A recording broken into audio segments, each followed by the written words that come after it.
which is sistem respirasi dalam manusia dan juga haiwan. Okey. Tapi hari ni kita lebih fokus pada 8.1 jenis sistem respirasi.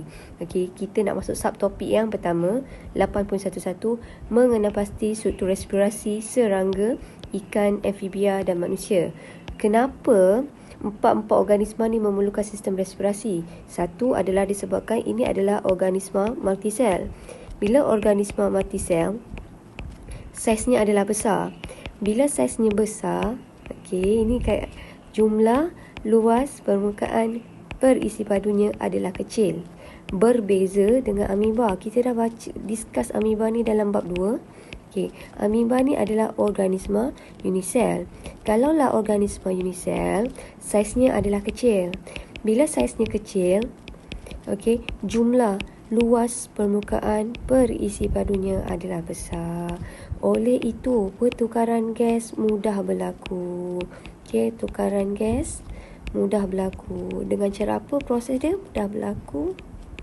Hanya melalui resapan ringkas. Maksudnya oksigen dapat masuk ke dalam sel hanya melalui resapan ringkas. So, okey, dalam bab ni kita nak tengok, okey, apakah struktur respirasi untuk serangga, ikan, amfibia dan juga manusia. Okey, untuk apakah itu struktur respirasi? Okey, ataupun pernafasan, tapi saya suka guna perkataan respirasi sebab yang ini saya tengok buku teks. Okey, so kita fokus kat buku teks. Apa-apa pun buku rujukan saya yang paling utama adalah buku teks lah. Okey, so struktur respirasi ni apa dia? Adalah permukaan respirasi untuk proses pertukaran gas. Okey, so apakah ciri-ciri khas ataupun kita nak cakap sebagai dia punya penyesuaian untuk struktur respirasi ni? Okey, penyesuaian yang pertama adalah lembab dan juga nipis. Okey, ini adalah ciri yang pertama. Ciri yang kedua, mempunyai jumlah luas permukaan yang besar. So nanti kita tengok, okey, struktur respirasi untuk setiap organisma ni. Okey. Now, kemudian mempunyai banyak kapilari darah kecuali serangga. Sebab serangga ni darah dia adalah sistem peredaran darah terbuka. So maksudnya dia punya darah terus membasahi sel, dia tak ada salur darah. Okey. Now, kita teruskan yang pertama. Sistem respirasi ataupun pernafasan. Saya suka respirasi. Okey, saya follow buku teks. Okey. Now, sistem respirasi serangga, kita terus tengok gambar. Saya lagi suka tengok daripada gambar. Now, katakanlah untuk belalang, dia ada liang-liang halus, okey. Okey, dekat dia punya bahagian abdomen, okey, dada ni namanya spiracle. So kita besarkan spiracle macam ni. So, spiracle ni adalah tempat oksigen boleh meresap masuk dan karbon dioksida meresap keluar. Now, spiracle, kemudian dia ada lagi liang yang kita panggil dia sebagai trakea. Kemudian dia ada cabang-cabang yang halus yang ini kita panggil dia sebagai trakeo. Nampak tak? Bila dia halus ni, banyak macam ni, maksudnya jumlah luas permukaan perisi padunya adalah tinggi.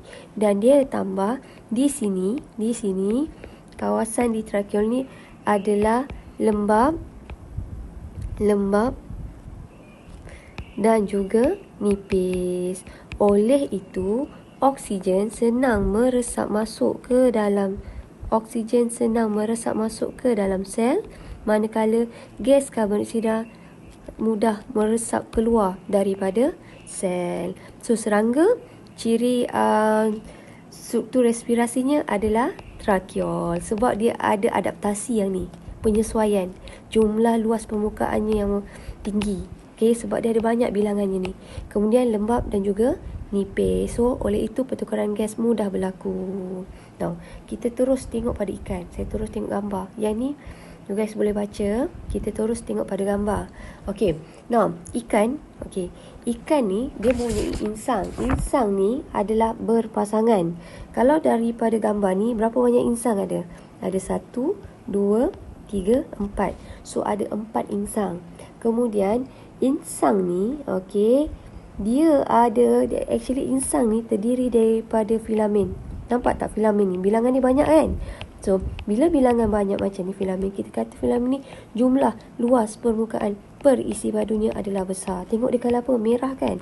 Dekat bahagian ni dia ada banyak kapilari darah. Kemudian kawasan ni sebenarnya adalah lembab. Okey. Lembab dan juga nipis. Kemudian, dekat filamen ni dia ada lagi struktur-struktur yang halus begini. Ini kita panggil dia sebagai lamela. Lamela pun sama. Awak nampak kat sini dia ada banyak dia banyak kapilari darah. Tengok dia ada banyak ni. So, jumlah luas permukaan perisi padunya adalah besar. Kemudian sama juga lembab dan nipis. So, untuk ikan nipis, nipis. So, untuk ikan struktur respirasinya adalah filamen dan juga lamela. Hari ni kita intro je pasal struktur respirasi. Kemudian kita tengok pula pada katak. Untuk katak ni unik. Struktur respirasinya ada dua. Struktur respirasinya adalah kulit dan juga peparu. Kalau kita ada chance nanti kita buat bedah katak, dekat bawah lapisan kulit ni sebenarnya bila kita potong je kulit ni, bawah ni ada banyak kapilari darah. Dan satu lagi, kulit tu adalah sangat nipis. Dia sangat nipis dan juga lembab. So, kenapa dia nipis dan lembab? Supaya gas respirasi mudah terlarut dan proses pertukaran gas mudah berlaku. Kemudian, katak ni juga dia ada peparu. Peparu dia macam bubble-bubble tau. Kecil, sangat nipis. Dia macam belon yang sangat nipis. So peparu dia pun sama. Nampak tak dia ada ruang kecil-kecil? Dia berlipat untuk menambah luas permukaan. Maksudnya jumlah luas permukaan perisi padunya adalah besar, nipis, lembab. Again, supaya gas respirasi mudah terlarut dan juga banyak kapilari darah. Cuma katak ni nanti awak tengok mekanisme pernafasan dia macam ni tau. Kalaulah dia dalam keadaan kurang aktif, dia relax je, dia akan hanya mengambil oksigen dengan menggunakan kulit saja. Kalaulah dia melompat ataupun aktiviti yang cergas, barulah pertukaran gas tu menggunakan peparu. Now kita tengok manusia. Manusia ni saya rasa awak dah belajar masa tingkatan menengah rendah. Saya lupa tingkatan berapa. Now struktur respirasi ni kalau awak ingat, yang ini adalah namanya adalah sebagai trakea. Lepas tu ini adalah bronchus. Ini adalah bronchiol. Ini adalah yang ni alveolus. So, struktur respirasi untuk manusia mana satu? Trakea ke, bronchus ke, bronchiol ke, alveolus? Of course lah, alveolus. Kenapa? Sebab banyak kan? Bila banyak, jumlah luas permukaan perisi padunya adalah besar. Lepas tu nipis, lembab dan banyak kapilari darah.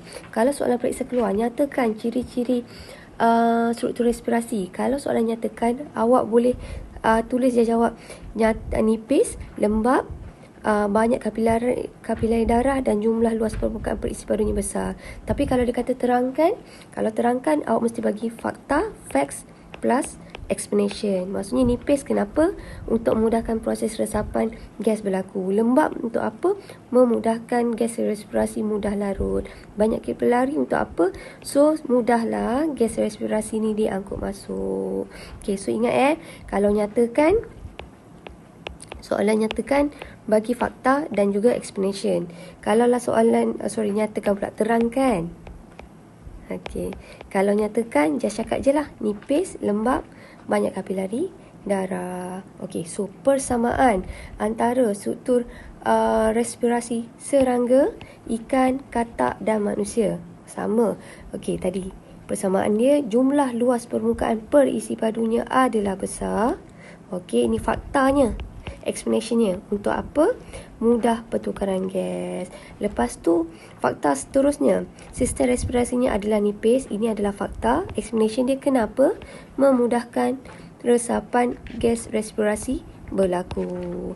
Kemudian fakta seterusnya, fakta yang ketiga adalah lembab. Kenapa lembab? Explanation dia membenarkan gas respirasi melarut ke dalamnya.